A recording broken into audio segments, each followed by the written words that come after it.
요새는 그 아래로 빠져나간지라. 아멘. 기도하겠습니다. 하나님 아버지, 지난 밤도 지켜주시고 이렇게 새 하루를 맞게 하시니 감사합니다. 하루의 첫 시간을 여는 새벽에 하나님의 말씀을 듣고자 나왔사오니 우리에게 긍휼을 베풀어 주셔서 하나님께서 주시는 넘치는 위로와 회복을 맛보게 하시고 말씀을 잘 듣고 깨달아 말씀대로 살아갈 수 있는 힘과 용기도 주시옵소서.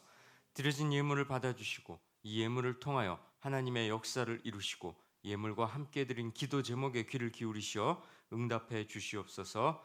이 모든 말씀 예수님의 이름으로 기도합니다. 아멘. 다윗 왕이요 반역을 일으킨 아들 압살롬과 전쟁을 벌입니다. 다윗을 따르는 이들과 압살롬을 따르는 이스라엘 사람들 간에 전투가 벌어지죠. 사무엘하 18장 6절에서 8절 함께 읽겠습니다.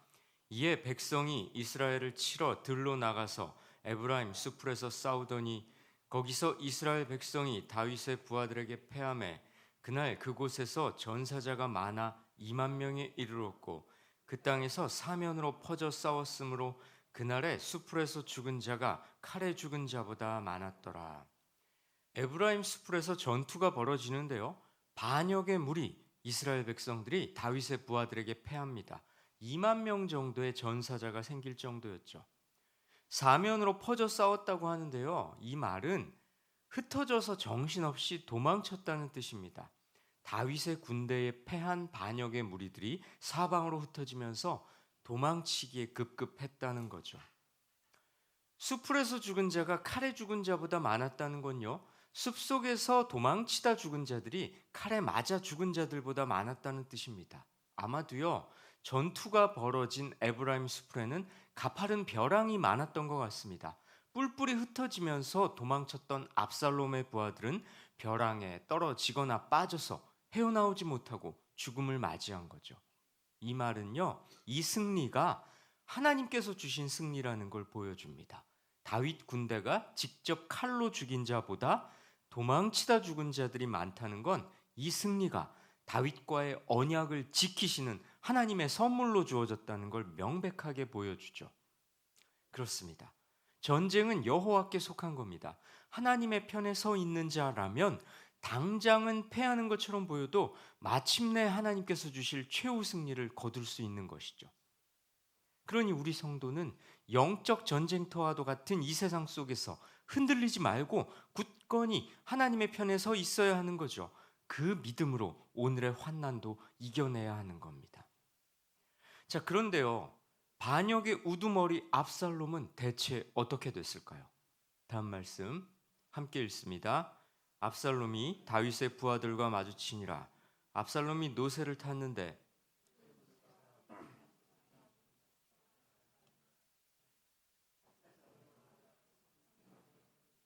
그가 공중과 그 땅 사이에 달리고 그가 탔던 노새는 그 아래로 빠져나간지라.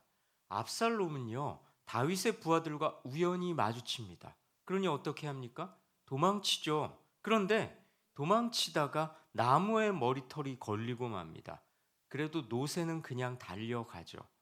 그러니 압살롬은 어떻게 됐겠습니까? 나뭇가지에 걸린 채 공중에 대롱대롱 매달리게 됐죠. 참으로 처량한 꼴이 되고 말았습니다. 이어지는 말씀 함께 읽습니다.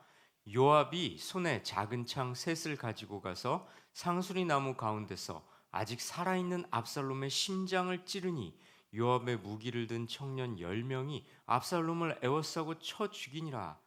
나무에 걸린 채 매달려 있는 압살롬을 다윗의 장군 요압이 찔러 죽입니다. 반란의 우두머리 요압은 이렇게 조금은 우스꽝스러운 최후를 맞이하죠. 아버지에게 반역하기 위해 4년을 준비했음에도 철저한 계획이 무색하게 한 번의 전투로 전부를 잃고 맙니다. 왕위에 오르려던 4년간의 치밀한 계획이 한순간에 무산된 것이죠. 그렇습니다. 하나님 없이 도모하는 일이란 그 결말이 이처럼 허무하고 비참한 겁니다. 교만한 인생의 초라한 말로일 뿐이죠. 천하의 장수 압살롬이 이렇게 우스꽝스럽게 최후를 마주할 줄 그 누가 알았겠습니까? 그런데요, 요압의 머리털이 나무에 걸렸다는데 우리는 주목할 필요가 있습니다. 요압의 머리털이 어땠길래 나무에 걸렸을까요? 다음 말씀 봅니다. 함께 읽습니다. 그의 머리털이 무거움으로 연말마다 깎았으며 그의 머리털을 깎을 때에 그것을 달아본즉 그의 머리털이 왕의 저울로 200세겔이었더라. 압살롬의 머리털은 무거웠다고 합니다. 요즘 말로 하자면 머리숱이 풍성하게 많았다는 거죠. 예나 지금이나 풍성한 머리숱은 선망의 대상이죠. 머리숱이 말해주듯 압살롬은 아주 미남이었던 것 같습니다. 성경이 이렇게 진술하거든요. 다음 말씀 함께 읽습니다. 온 이스라엘 가운데서 압살롬같이 아름다움으로 크게 칭찬받는 자가 없었으니 그는 발바닥부터 정수리까지 흠이 없음이라. 압살롬은요, 그 잘생긴 외모 때문에 명성이 자자했습니다.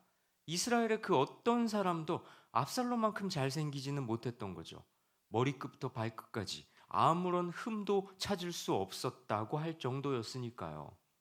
그런데요, 압살롬의 탁월한 외모를 대표해 주던 그 머리털, 모든 사람에게 선망의 대상이던 그 머리털은 압살롬을 죽음에 이르게 한 원인이 되고 말았습니다. 우연으로 보이는 일로 인해 무력하게 죽음을 맞게 되지 않았습니까?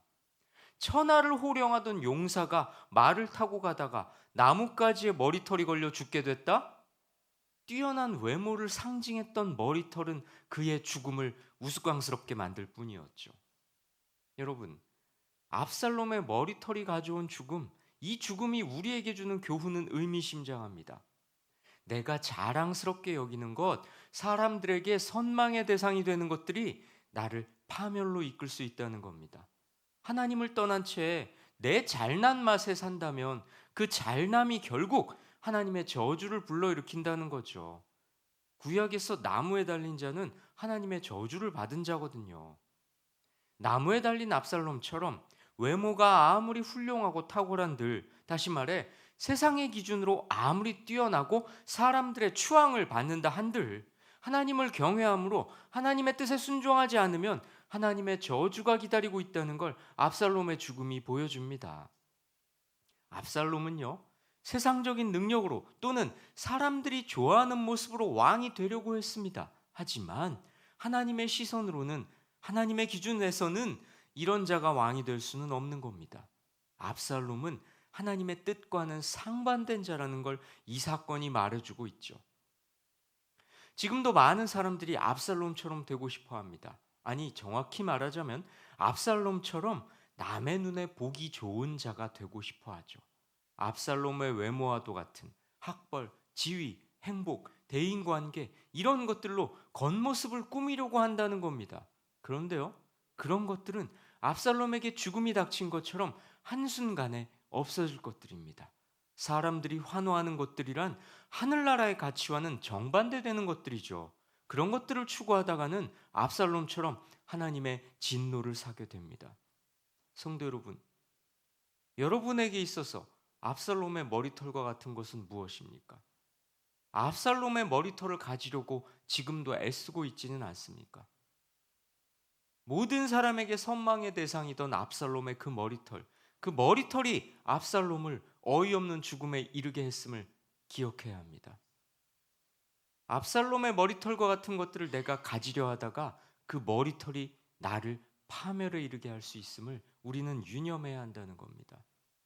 성도 여러분, 압살롬의 자랑스러운 머리털, 사람들의 선망의 대상이었던 머리털이 그를 저주와 죽음에 이르게 했음을 가슴에 새기셔서 하나님의 뜻에 맞게 순종하며 사는 하늘의 마음을 둔 자로 살아가시길 주님의 이름으로 권면하고 축원합니다. 기도하겠습니다.